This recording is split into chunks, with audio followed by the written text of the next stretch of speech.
അമ്മ മഹാദേവനെ വിളിച്ച് എന്നെ കാണണമെന്ന് പ്രാർത്ഥിച്ചു. മഹാദേവൻ എന്നെ അമ്മയുടെ മുമ്പിൽ എത്തിച്ചു. അത്ര തന്നെ. എന്നാലും എന്റെ മോനെ എന്തൊരു വരവാണിത്, ഒന്നറിയിക്കാമായിരുന്നില്ലേ? ഒന്നുമില്ല അമ്മേ, ഒരു സസ്പെൻസ് ആയിക്കോട്ടെ എന്ന് കരുതി. എന്റെ പെരുങ്ങോട്ടുകാരി അപ്പ, ഇതാര്? എന്റെ ഉണ്ണിത്തമ്പുരാനോ? അതേ കല്യാണി അമ്മേ, വാഴും കോവിലിടത്തെ ഉണ്ണിത്തമ്പുരാൻ എന്ന സാക്ഷാത് ശ്രീകുട്ടൻ തമ്പുരാൻ.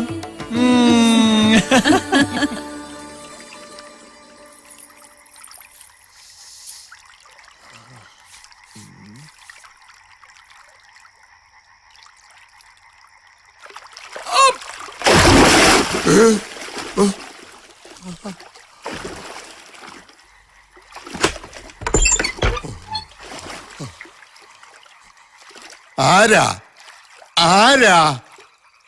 ചോദിച്ചത് കേട്ടില്ലേ? ആരാ? ഞാനിതെന്തായി കാണണേ? മോനിതെപ്പോ വന്നു? തേവരുടെ നീരാട്ട് നേരത്ത് ആരെങ്കിലും അമ്പലക്കുളത്തിൽ കുളിക്കുവോ? ശിവ ശിവ, എന്റെ കൊച്ചുതമ്പുരാന് പേടിന്ന് പറയണതൊന്നും ഇല്ലേ? ഇതാ ഇപ്പോ കാര്യം. സാക്ഷാൽ പെരിങ്ങോട്ടുകര തേവരുടെ നീരാട്ട് കുളത്തി ഈ നേരത്ത് കുളിക്കാനുള്ള ധൈര്യം ഇന്ത്യൻ ആർമിയിലെ വാഴും കോലിടത്തെ ശ്രീകുട്ടൻ തമ്പുരാന് മാത്രമേ ഉള്ളൂന്ന് ഇവിടുത്തെ ഉപദേവന്മാരൊക്കെ ഒന്ന് അറിയട്ടെ. എന്റെ വാര് വല്ലാതെ ക്ഷീണിച്ചു. അതിപ്പോ എന്റെ പ്രായമാവുമ്പോ ഈ തമ്പുരാനും ഇങ്ങനെ തന്നെയാ ഇരിക്കുക. കൃഷ്ണനുണ്ണിയുടെ വിവരം വല്ലതും ഉണ്ടോ? വരും, വരാതിരിക്കില്ല. മനസ്സങ്ങനെയാ പറയണേ. എന്റെ മോൻ വരാതിരിക്കുന്നതിന്റെ കാര്യമെന്താ?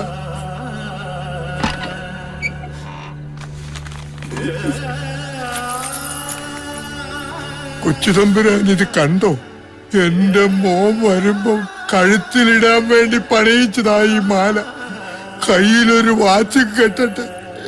എന്റെ കൊച്ചുതമ്പുരാനെ പോലെ തേവർക്കിടയ്ക്ക ഒട്ടി പാടുമ്പോൾ ഒന്നേ പ്രാർത്ഥന, എന്റെ ഉണ്ണിയെ എത്തിക്കണേന്ന്.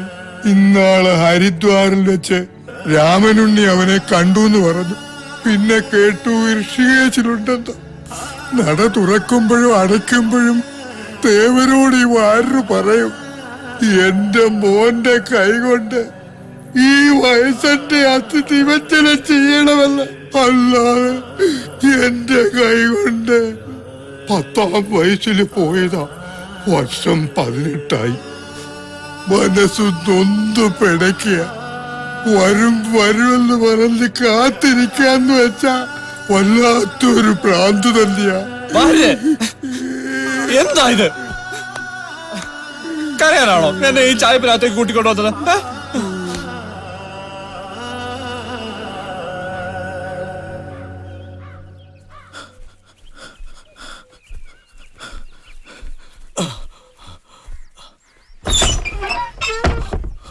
ഉണ്ണിത്തമ്പുരാനെ, ഉണ്ണിത്തമ്പുരാനെ, തമ്പുരാട്ടിയെ, തമ്പുരാട്ടിയെ,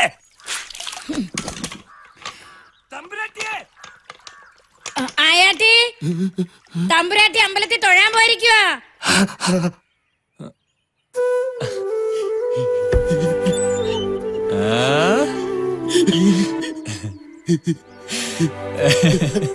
അല്ല, ഇതാരാ? ആയാട്ടിയോ?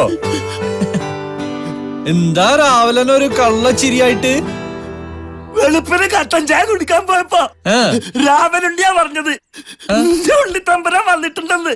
അപ്പൊ നാട്ടില് പാട്ടായി. ഈ പട്ടാളക്കാരൻ തമ്പുരാൻ എഴുന്നള്ളിരിക്കുന്നു അല്ലേ? ആയാട്ടി, ഗായത്രി പെണ്ണിനെ കണ്ടോ?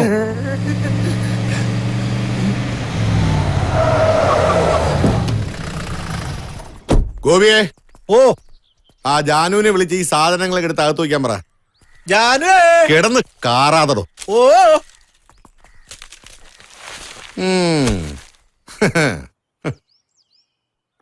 അമ്മ ക്ഷേത്രത്തിലേക്ക് പോകുന്ന കണ്ടു.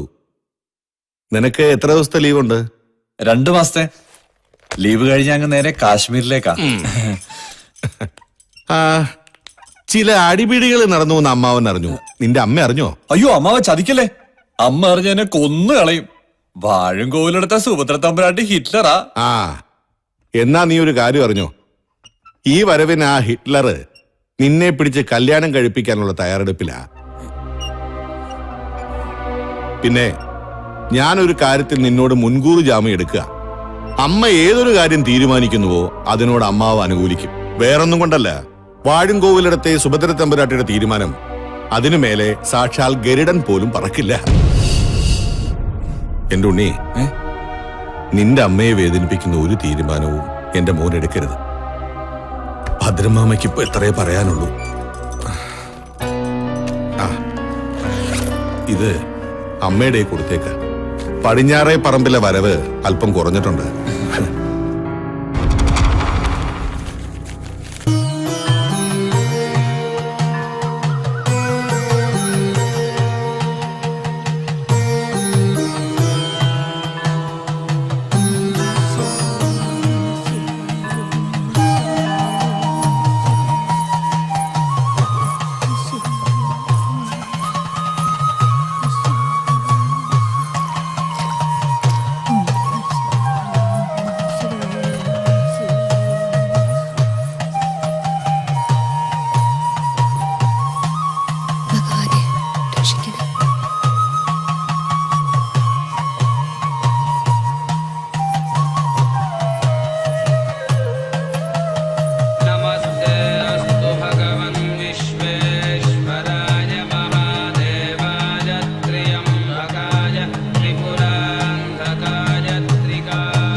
ആ, തേവരുടെ ആറാട്ടിന് മുമ്പ് കഴിയുമെങ്കിൽ ഈ മീനത്തോടുകൂടി അവന്റെ കല്യാണം നടത്തിയ ഒരു ആശ്വാസമായി തിരുമേനി.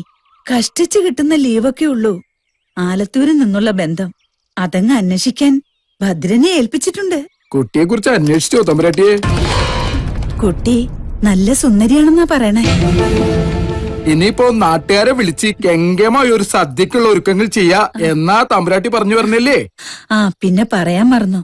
ശ്രീകുട്ടന്റെ പക്കപ്പിറന്നാള് ദിവസം തിരുവാതിര നക്ഷത്രത്തില് സഹസ്രനാമം ചെയ്തേക്കൂ കേട്ടോ. ഞാൻ ചീട്ടെഴുതിയിട്ടുണ്ട്. ഓ, ആയിക്കോട്ടെ. തിരുമേനി, ആരൊക്കെ എന്തൊക്കെ പറഞ്ഞാലും തേവരെന്തൊക്കെയോ നിശ്ചയിച്ചിട്ടുണ്ട് കുട്ടി.